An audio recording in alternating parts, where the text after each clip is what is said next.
Honorable Member Sri Sushil Kumar Singh ji.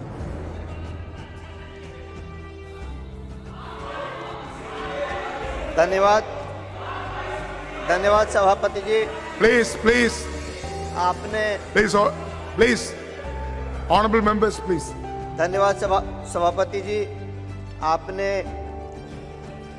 लोकतंत्र के सबसे बड़े मंदिर इस ऐतिहासिक और आधुनिक भवन में चंद्रयान 3 पर होने वाली चर्चा में हिस्सा लेने के लिए मुझे परमिशन दिया है, अनुमति दी है।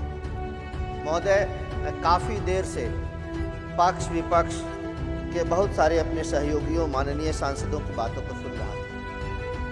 इसमें कोई बहस नहीं है, ये विवाद का विषय कहीं से नहीं है कि इसकी सफलता का श्रेय हमारे वैज्ञानिकों को जाता है और इसके लिए मैं इसरो की पूरी टीम को अपनी तरफ से और देशवासियों की तरफ से हृदय से आभार प्रकट करना चाहता हूं, उनको धन्यवाद देना चाहता हूं।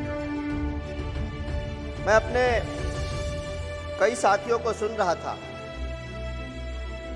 यह सही है कि वो जहां एक तरफ वैज्ञानिकों को धन्यवाद दे रहे थे, वहीं देश के शीर्ष राजनीतिक नेतृत्व को इस बात के लिए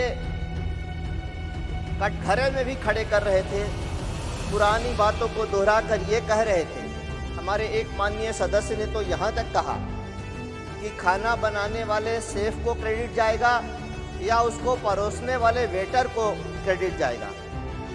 वो माननीय सदस्य अभी उपस्थित नहीं है, लेकिन मैं कहना चाहता हूं महोदय कि ये सही है कि कोई भी अनुसंधान, कोई रिसर्च वैज्ञानिक ही करते हैं और आगे भी वही करेंगे, लेकिन उनको अनुसंधान के लिए जो साधन संसाधन चाहिए, उनको अनुसंधान करने के लिए जो बजट चाहिए, जो धन चाहिए, साथ साथ उनको जो मोरल सपोर्ट चाहिए, नैतिक समर्थन चाहिए, वो कौन देगा? वो तो वही राजनीतिक नेतृत्व देगा जो वर्तमान में देश का नेतृत्व कर रहा है। महोदय, ज़्यादा नहीं, मैं 2 उदाहरण देकर अपनी बात को खत्म करना चाहूँगा। पहला, देश के वैज्ञानिकों ने अनुसंधान करके काफ़ी पहले अणु बम तैयार कर लिया था, लेकिन विदेशी शक्तियों के दबाव में, दुनिया की ताकतवर देशों के भय से उसका परीक्षण करने की हिम्मत अटल जी की सरकार के पहले कोई नहीं कर रहा था। अटल जी ने यह हिम्मत दिखाई, पोखरण का सफल परीक्षण हुआ।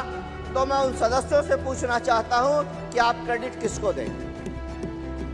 दूसरी बात मैं कहना चाहता हूं महोदय कि दुनिया का इतिहास है कि हर 100 साल के अंतराल पर कोई न कोई महामारी किसी न किसी रूप में आती, और 2020 में ठीक उसी प्रकार से कोविड की महामारी थी। और उसके पहले का भी इतिहास यही है कि जब जब कोई महामारी इस देश के अंदर आई, तब उस महामारी के लगभग 20 से 25 साल के बाद उससे बचाव के लिए टीके आए, और वो टीके कहाँ से आए?